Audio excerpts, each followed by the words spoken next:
शिवाय नमस्ते दोस्तों। आज की वीडियो में जानेंगे बट सावित्री व्रत कब है, क्या पूजा विधि है, क्या कार्य करना चाहिए, क्या नहीं करना चाहिए, पहली बार व्रत उठाएं या नहीं, और क्या पूजा विधि होती है। सभी चीज़ें इस वीडियो में संपूर्ण जानकारी दूंगी।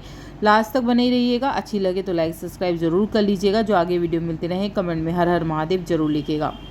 दोस्तों क्या हो रहा है, आजकल बट वृक्ष का मिलना थोड़ा मुश्किल होता है। इसके चलते क्या होता है, अक्सर महिलाएं अपनी अपनी सुविधा के अनुसार बजाय बट वृक्ष के पास जाकर पूजने के लिए उनकी जो फलदार टहनियाँ होती हैं उनको घर में लाकर ही पूजती हैं। और सनातन परंपरा से जुड़ा हर कोई इस खास को जानता है कि हर हरे भरे पेड़ को तोड़ना नहीं चाहिए, विशेष तौर पर उस वट वृक्ष की टहनी को जिसके बारे में मान्यता है कि उसमें ब्रह्मा, विष्णु और महेश तीनों निवास करते हैं। बट सावित्री व्रत के दिन क्या होता है, लोग बाग टहनियों को नुकसान पहुंचाते हैं, जो कि उचित नहीं है।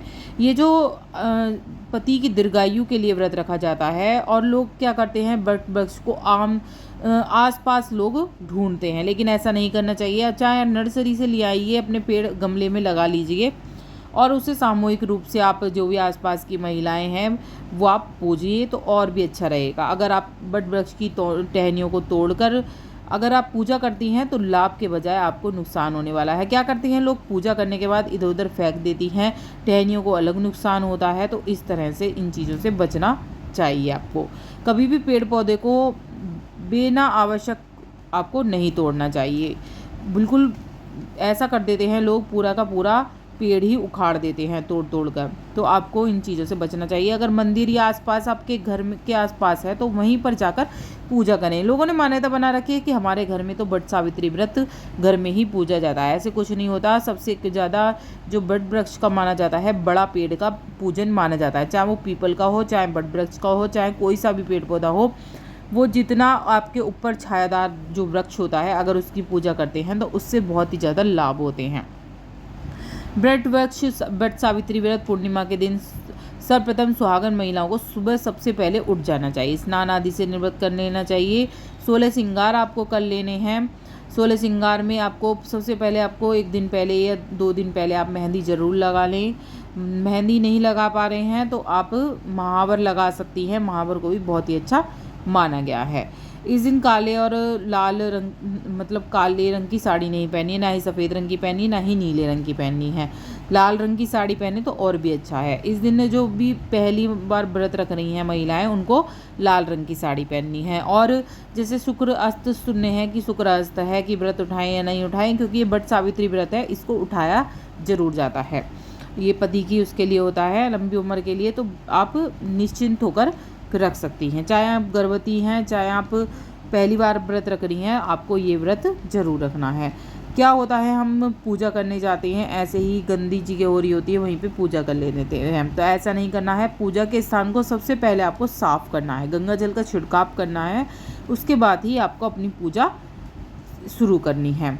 अब आपको ये होगा कि क्या क्या आपको पूजा में ले जाना है, क्या नहीं ले जाना है। अगर आप जैसे कि कह रही हूँ मैं, किसी किसी के क्या होता है, बट सावित्री व्रत में माला पहनी जाती है, बट के पत्तों की माला पहनी जाती है, तो वो तोड़ना आपको ज़रूरी हो जाता है। तो आपको क्या करना है, उस दिन तो भूल कर भी आपको नहीं तोड़ना है। तो आप एक दिन पहले ही तुड़वा लें, और ऐसे पत्ते तुड़वाएं जहाँ पर फल ना रहा हो, जहाँ पर उपज ना हो रही हो। अब जो बड़े बड़े पत्ते हैं उनको ही तोड़वाएं, पूरी टहनियाँ नहीं टुटवानी है आपको, ठीक है। पत्ते तो हम तोड़ सकते हैं, लेकिन जो पूरी टहनी पूरा बेकार कर देते हैं वो सही नहीं होता है। तो आप वो पत्ते ले लें, पत्तों की माला बनाकर एक दिन पहले ही रख लें अपने घर पर, और उस दिन आपको भूल कर भी नहीं तोड़ने हैं। चाहे आपको कितनी भी ज़रूरत हो, उस दिन आपको भूल कर भी नहीं तोड़ने हैं, इतना याद रखें। 16 श्रृंगार आपको करने हैं। लाल पीले हरे वस्त्र पहनना बहुत ही शुभ माना जाता है। लाल पीली साड़ी, हरी चूड़ी, लाल बिंदी, महावर जरूर लगाएं, ठीक है। और कुछ उपाय होते हैं जो हमें ज़रूर करने चाहिए बट सावित्री व्रत के दिन। पहले मैं बता देती हूँ पूजा विधि क्या है। और अगर आप शादी से पहले कर रहे हैं तो क्या शादी के मतलब पहली बार कर रहे हैं तो ज़्यादातर लोग मायके में करते हैं पहली बार। अगर मायके में नहीं कर पा रहे हैं किसी वजह से, तो जो पहला व्रत जो होता है मायके के सामान से होता है। तो मायके से ही आपको सारा सामान आना चाहिए, जैसे आम होते हैं, चने होते हैं, पूरी, खरबूजा, ये पुआ, ये सब वहीं से आता है। पहला जो भी आप बट सावित्री व्रत का है, पहला सारी चीज़ें आपके मायके से होंगी। आपका श्रृंगार का सामान, सास के लिए जो भी साड़ी निकालेंगी आप, बायना देंगी तो बायना भी दिया जाता है, तो वो भी आपके पीहर की होगी अगर पहली बार कर रहे हैं। अब बाद में कर रहे हैं तो बस सिर्फ बायना निकलेगा और बाकी आपका सारा ससुराल का ही होगा।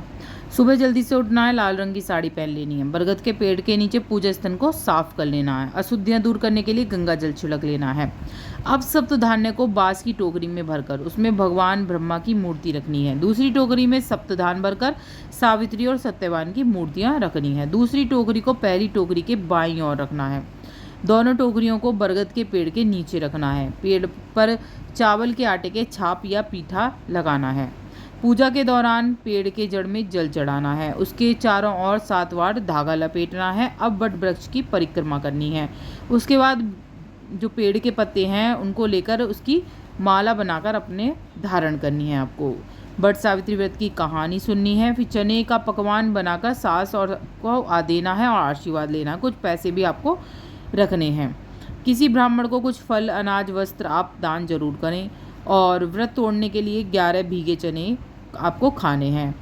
तो जैसे मैंने बताया इसी तरह से करना है। बहुत से लोगों के बस पूड़े बनते हैं और पूरियाँ बनती हैं। आप उस तरह से भी कर सकते हैं। पूड़े और पूरी रखी जाती हैं और फल ज़रूर होते हैं। फल जो भी कोई आपका मौसमी फल है उसे ज़रूर रखें। पूजा में आपको पता ही होगा फूल, पत्ते, दिया, ये सब चीज़ें लगाई जाती हैं, तो इन चीज़ों को भी लेके जाना। थोड़ी सी श्रृंगार की सामग्री भी आपको अवश्य ही रखनी है। बस जो आपने साड़ी निकाली है, श्रृंगार की सामग्री निकाली है और खाना निकाला है, वो आपको पैसे सहित अपनी सास को दे देना है। इस तरह से व्रत संपन्न होगा। और कुछ चीज़ अगर आपको पूछनी है तो कमेंट बॉक्स में ज़रूर पूछिएगा। और बट सावित्री व्रत जब कब है उसके बारे में बता देती हूँ।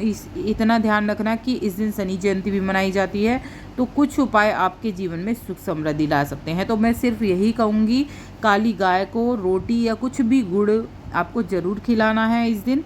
और शनिदेव के मंदिर में जाकर एक दिया ज़रूर लगाना है। बस इतना ही कहते हैं, इतना ही करने से घर में सौभाग्य की प्राप्ति होती है।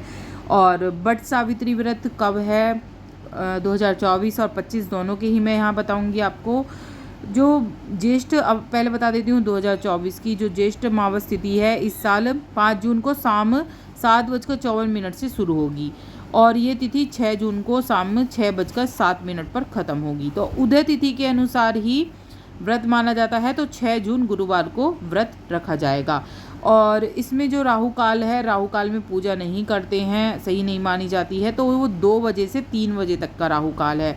ना ही 2 बजे से 3 बजे तक आपको कहानी सुननी है, ना ही कोई श्रृंगार करना है, आपको कुछ भी नहीं करना है, ना ही आपको पूजा पाठ की कोई चीज़ करनी है। तो राहु काल में कुछ सही नहीं होता है।